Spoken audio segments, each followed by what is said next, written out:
The idea of the circular flow diagram as a way of looking at the economy was introduced back in Lecture 3.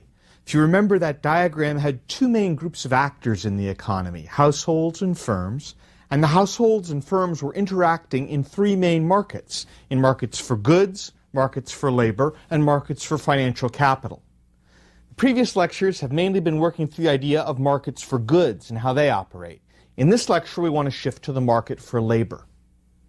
The economy is commonly described by what is produced, but it's really equally valid to think about the economy as the patterns of the working people who carry out that production. I sometimes say the U.S. economy is what happens when 130 million people get up and go to work each day. Now, of course, this idea of what is consumed and what are produced is really just two different perspectives on the same overall set of interactions. Just one is looking at the economy from the standpoint of what the firms make, and the other is looking at it from the standpoint of who they hire.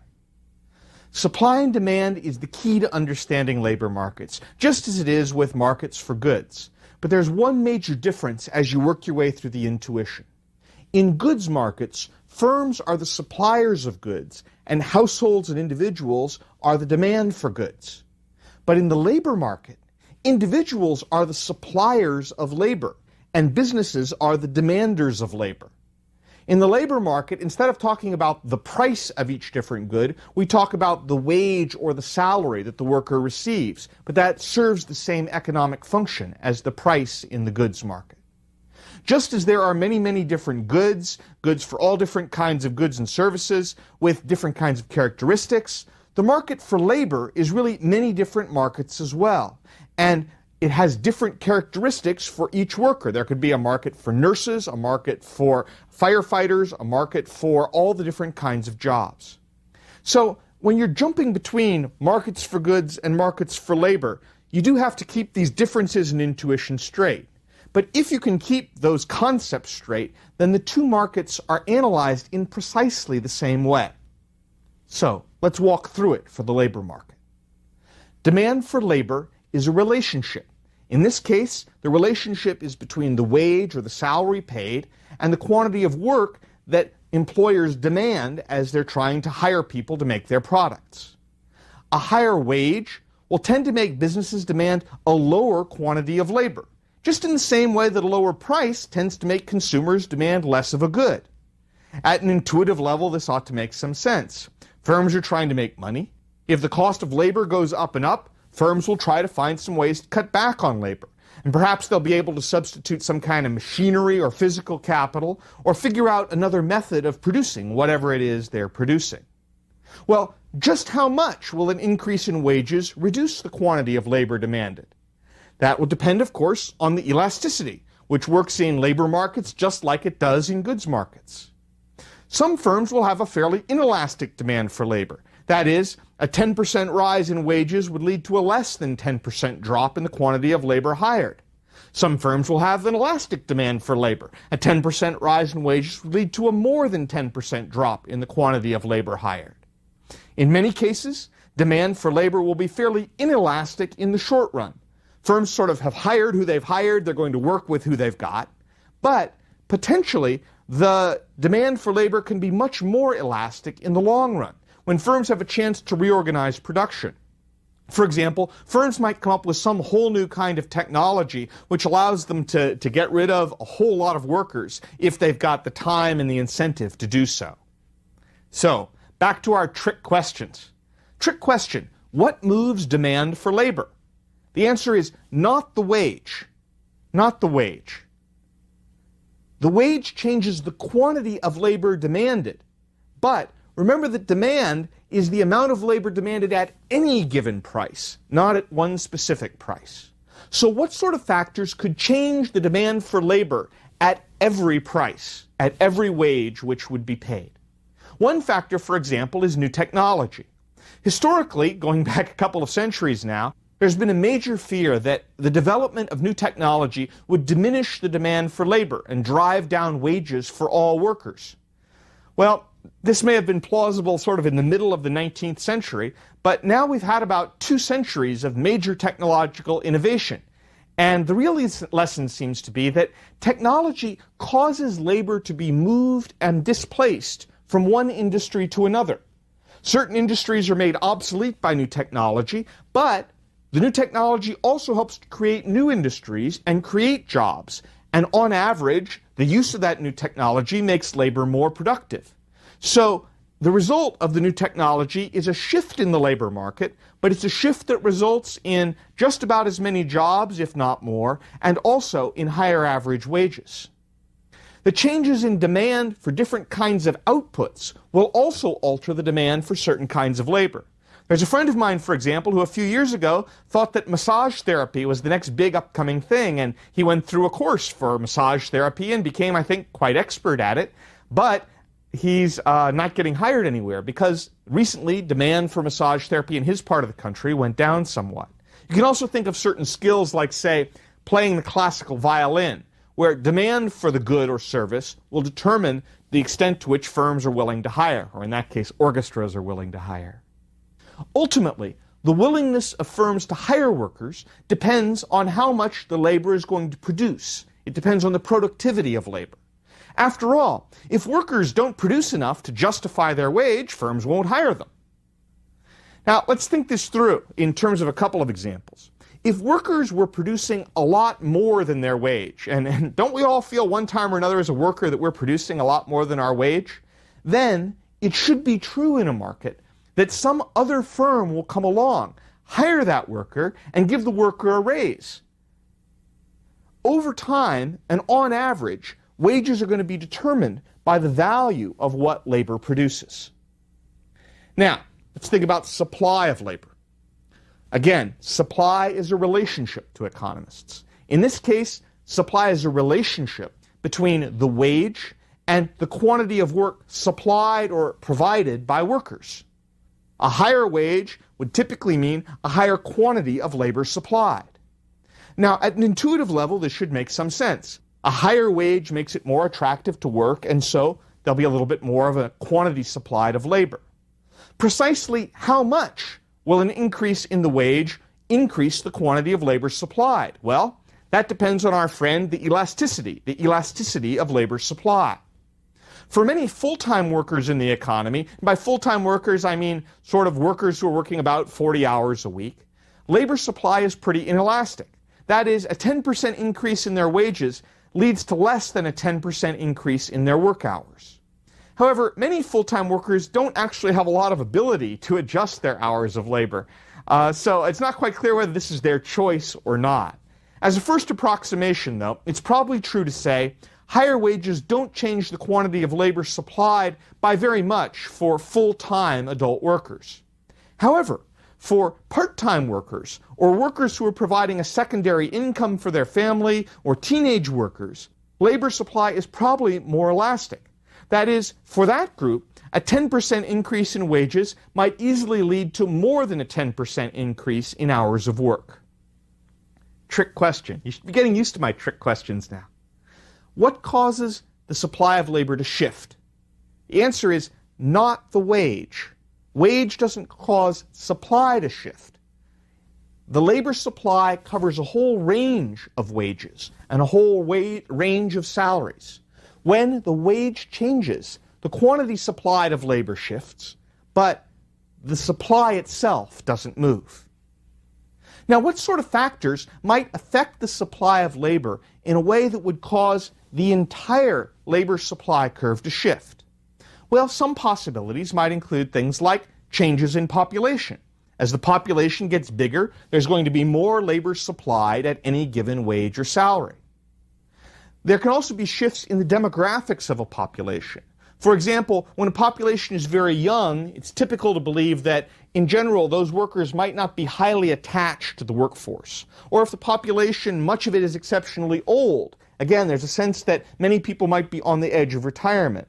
But if a lot of population is sort of right in the middle of their peak earning years, kind of that period from maybe 30 up to 55, that's a group where, with that demographics, the population is going to have a pretty good supply of labor for any given wage level. Now, another difference could be shifts in social expectations about who is expected to work. For example, in the 1970s, there was a massive entry of women into the paid workforce.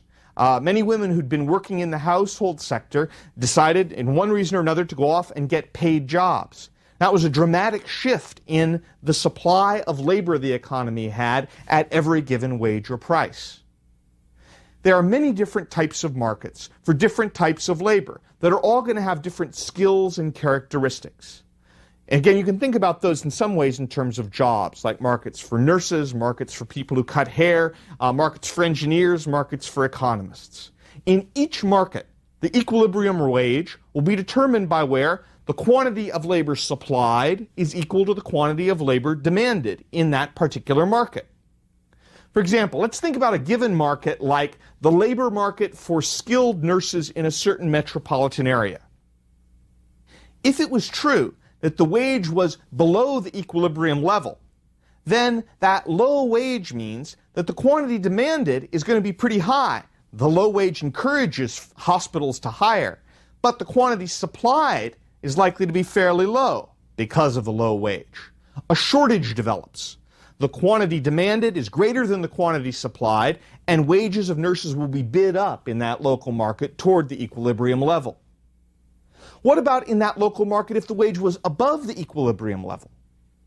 In that case, then, with that high wage, the quantity supplied is likely to be quite high, but the quantity demanded of nurses may not be as high. Hospitals may try and figure out ways to economize on nurses and hire, rather than skilled nurses, perhaps hire healthcare workers who don't quite get paid as much or have quite that skill set. They may be able to substitute technology for nurses in some cases.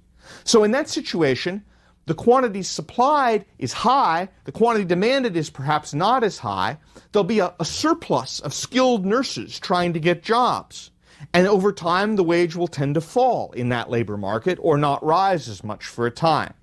Again, equilibrium happens when you hit the situation where quantity demanded and quantity supplied within that market are equal to each other. And that'll be the balancing point where one doesn't expect the wages to change dramatically. Now, with this sort of supply and demand for labor framework in our minds, let's now contemplate a few different applications of this framework. Other applications are going to come up in later lectures, like when we talk about inequality of income or unemployment. Those are outcomes of labor markets in some ways. But here I want to focus on some things that are specific to the supply and demand framework. The labor market can offer some useful insights into policy issues like the minimum wage, the effect of labor unions, discrimination in labor markets, and how to think about employee benefits. Those are the four issues I want to try and walk through here. Again, my emphasis is not so much on drawing conclusions about these, but in how one might think about these issues as you talk about them and as you discuss them. So, minimum wage first. There are perennial arguments. Since the 1930s, when a minimum wage was first adopted at the national level, there are perennial arguments over whether to raise the minimum wage and how much to raise the minimum wage. What is a minimum wage exactly? A minimum wage is a law that all workers must be paid a certain hourly wage. Thus, it's a price floor. It's a price floor in the sense that, by law, an employer cannot pay less than that amount. And according to the arguments about price floors that were developed in Lecture 4, one would expect that it would lead to a situation where there's a shortage of employers willing to offer low-skilled jobs. Lots of people will be willing to supply their labor at the minimum wage, but perhaps not so many firms will be willing to hire at that minimum wage. And indeed, there's some evidence that about a 10% rise in the minimum wage can often lead to 1 or 2% more unemployment for low-skilled workers. But that effect, that 1 or 2%, is really quite small. And in some studies, the effect is zero, that the increase in the minimum wage is not observed to lead to any decrease in the unemployment rate or in the employment rate for low-skilled workers. This suggests that in the United States, at least, the minimum wage is not being set at a really, really high level above the equilibrium wage. If the minimum wage is way above the equilibrium wage, we should start to run into that problem where lots and lots of people want to work at that minimum wage, but there's not much willingness to hire them. If the minimum wage is pretty much at the wage that would prevail anyway, or maybe just a little bit above it, then it's not going to create a whole lot of unemployment. And that seems to be more the situation that the U.S. economy has experienced over time, as the minimum wage has been gradually increased. The public policy of the minimum wage, however, is complicated, because like everything else, it involves trade-offs. Let me try and offer some trade-offs to make both advocates and opponents of a higher wage uncomfortable. Here's an insight aimed at opponents of a higher minimum wage to think over. Let's say that a 20% rise in the minimum wage leads to 4% fewer jobs for low-skilled workers, like some of the evidence says. But if it leads to 4% fewer jobs, that also means it leads to a pay raise for 96% of low-skilled workers. Now, remember that many people in low-skilled jobs don't work all year round. So, let's say that the effect of a higher minimum wage is that low-skilled workers work 4% fewer hours in a year, but they get 20% higher pay for the hours that they do work. In other words, accept the argument, I'm accepting the argument, for the sake of the argument, I'm accepting the argument that the minimum wage will reduce the number of jobs. But even if it reduces the number of jobs or the number of hours available for low-skilled workers, it could still make many low-skilled workers better off, because they would be working fewer hours at a higher wage. So think about it a little. Does that make the minimum wage a good idea or a bad one? There's a trade-off involved. On the other side, here's a bit of history to make supporters of a higher minimum wage perhaps just a little bit uncomfortable. When the minimum wage was first passed at the federal level in 1938, sort of at the tail end of the Great Depression, the reason it was passed was a fear that jobs were going to leave the North and go to low-wage workers in the South. There was a real fear that the minimum wage was necessary to protect workers in the North from millions of low-skilled black workers who were out of jobs in the South. When the minimum wage was enacted, it had an enormous effect in the South because average wages in the South were much lower. It put millions of low-skilled black workers out of work in the South in order to protect the jobs and the salary of white workers in the North. And it was intended to do so. I mean, if you look at the voting lines, you can see that that was clearly the intention. So, does that make you a little more comfortable or a little less comfortable with thinking about the minimum wage? Whenever you think about a price floor, there are always alternative policies available for boosting the income of low-wage workers. Those alternative policies could work with the forces of supply and demand and not risk the same problems as raising the minimum wage especially high. For example, what are some of the alternative policies for low-wage workers? Here are several different ways to think about doing it. One would be to increase government training programs for low-skilled workers. That would both raise the skills of workers who got the additional skills, raise the wages of those workers who get the additional skills, or for the rest of the low-skilled workers, there wouldn't be as many of them. And since there aren't as many of them, that would, in a way, tend to reduce their supply, which should tend to drive up their wages as well. Another possibility would be to have a government program to hire unskilled workers and to subsidize firms in hiring low-skilled workers. Yet another approach would be to subsidize low-paid workers directly. There's actually a tax credit now called the Earned Income Tax Credit. It essentially gives low-paid workers an extra 40 cents for every dollar they earn up to about $10,000. That amount moves year by year. But that increases the incomes of low-skilled workers according to how much they work, without imposing a burden on employers to pay that higher wage themselves. Let's think about the next issue. The next issue is labor unions.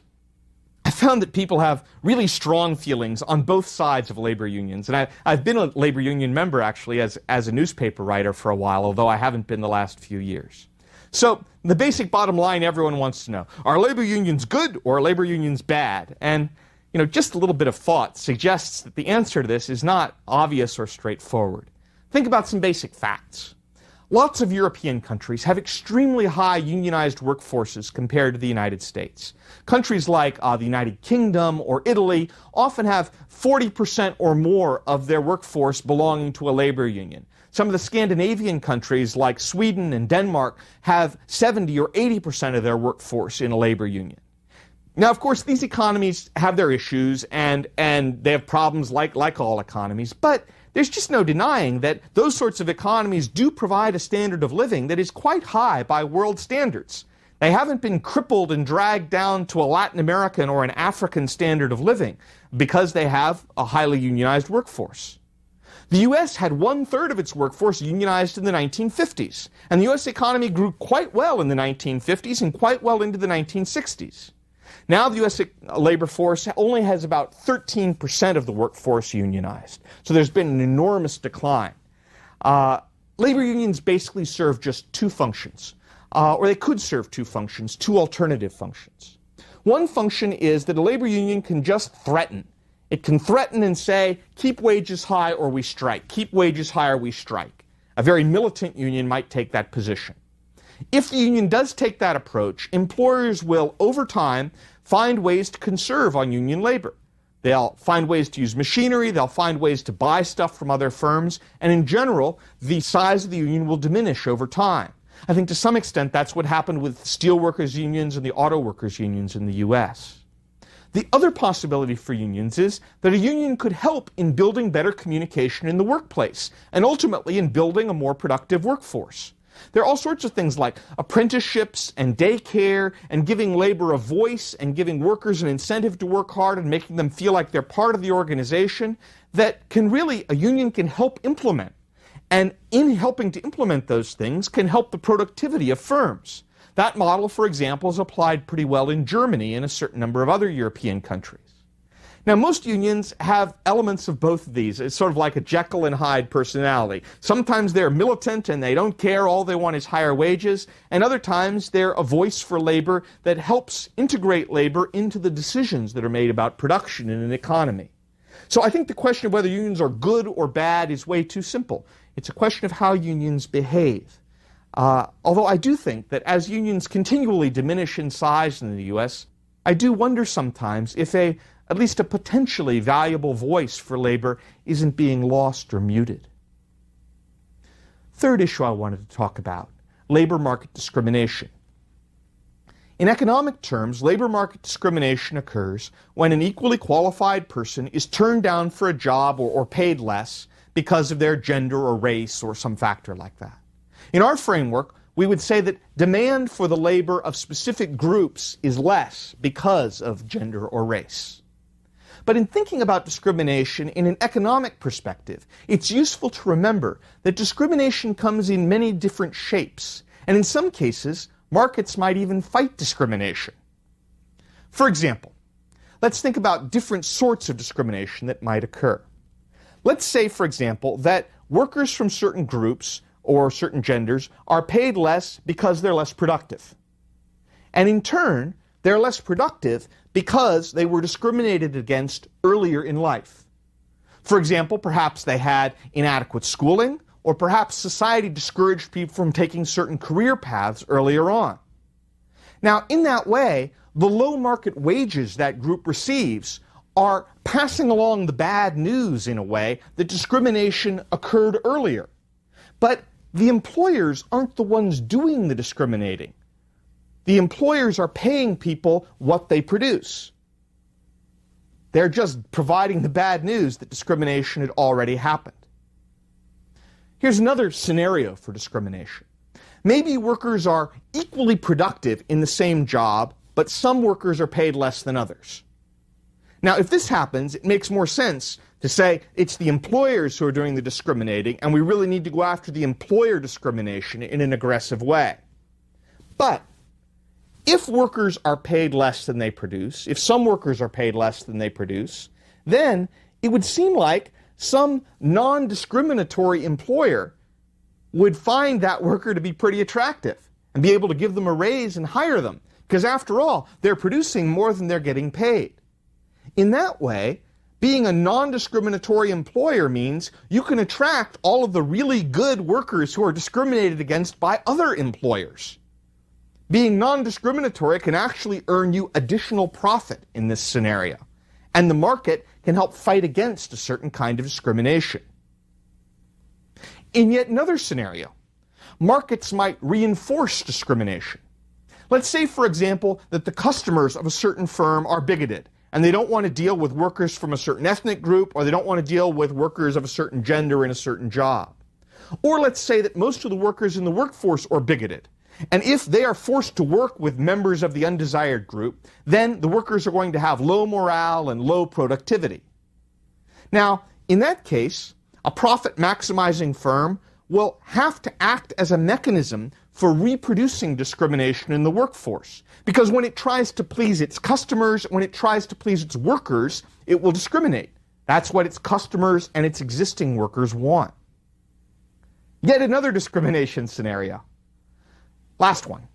Consider the problem if discrimination happens in the form that workers have the same skills, but they get sent into different jobs with different pay.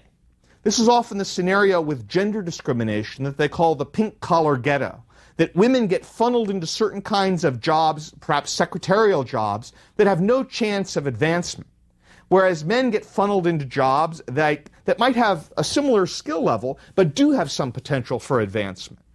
Now, in that case, it's hard to compare workers in the same job because within secretaries or within other jobs, there isn't discrimination. The discrimination happens by being funneled into separate jobs. In that situation, perhaps the right answer is to break down those sorts of barriers and get more free flow of genders and races between jobs. But my overall point in thinking about discrimination is that discrimination isn't just one phenomenon. It can happen at different points. It can happen in different characteristics of the labor market. It can happen with customers or with workers or with all kinds of different incentives. And so when you're thinking about how to fix discrimination, it's not enough just to blame the employer. You have to think about what sort of discrimination is occurring and why it's occurring, and then go after that in a somewhat direct way. Last issue. Let's think a little bit about employee benefits.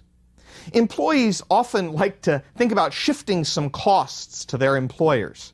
There's often a sense that employees will be better off if they get their employer to pay for their health care benefits.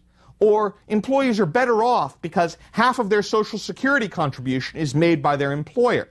Or they'd be better off if their employer offers them some benefit like daycare or more vacation or something like that. But you know something? Whatever the accounting game your mind is playing here really doesn't make any difference to the employer. When an employer thinks about the wage that they pay, the employer doesn't care whether it's paid in the form of take-home pay or paid in the form of other benefits. In fact, what we've been calling the equilibrium wage or the equilibrium salary is really total compensation that's paid to workers. So think, for example, about total compensation for private industry workers in 2004. The typical pay per hour, the average pay per hour, was $23.29 an hour. That was the total compensation. But only about 71% of that is $16.64, came in the form of wages and salaries. The other almost 30% was in the form of different kinds of benefits.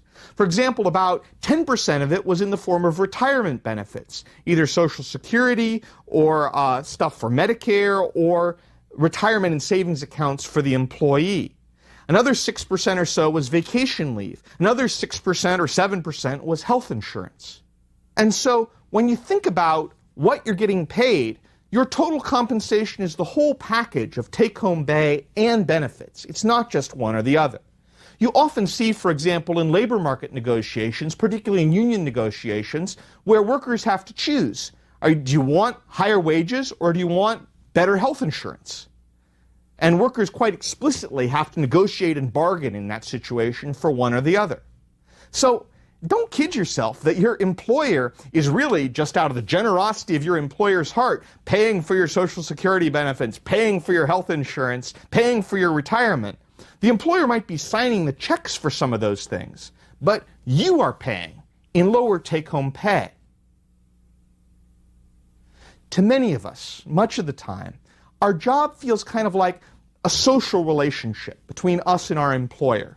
And that's part of it, of course. I mean, people are multidimensional. When you're in the workplace, all of you is there. And so you're not just a worker bee, you're a person, and there is a social dimension to it. But Social dimensions happen everywhere. You probably have a social relationship with the baker and the person who cuts your lawn and the person who delivers your mail. The pay you get from your employer is not determined by pure generosity or whether your employer is a nice person. It's not determined by some standard of social needs or by what's fair or by whether you are a virtuous person or a not virtuous person. When it comes right down to it, when it comes right down to where the rubber hits the road, labor and pay for labor is not about friendliness. It's a market. It's about what you produce. It's about how many other people can produce that good and what the willingness is of others to pay for that good that you produce.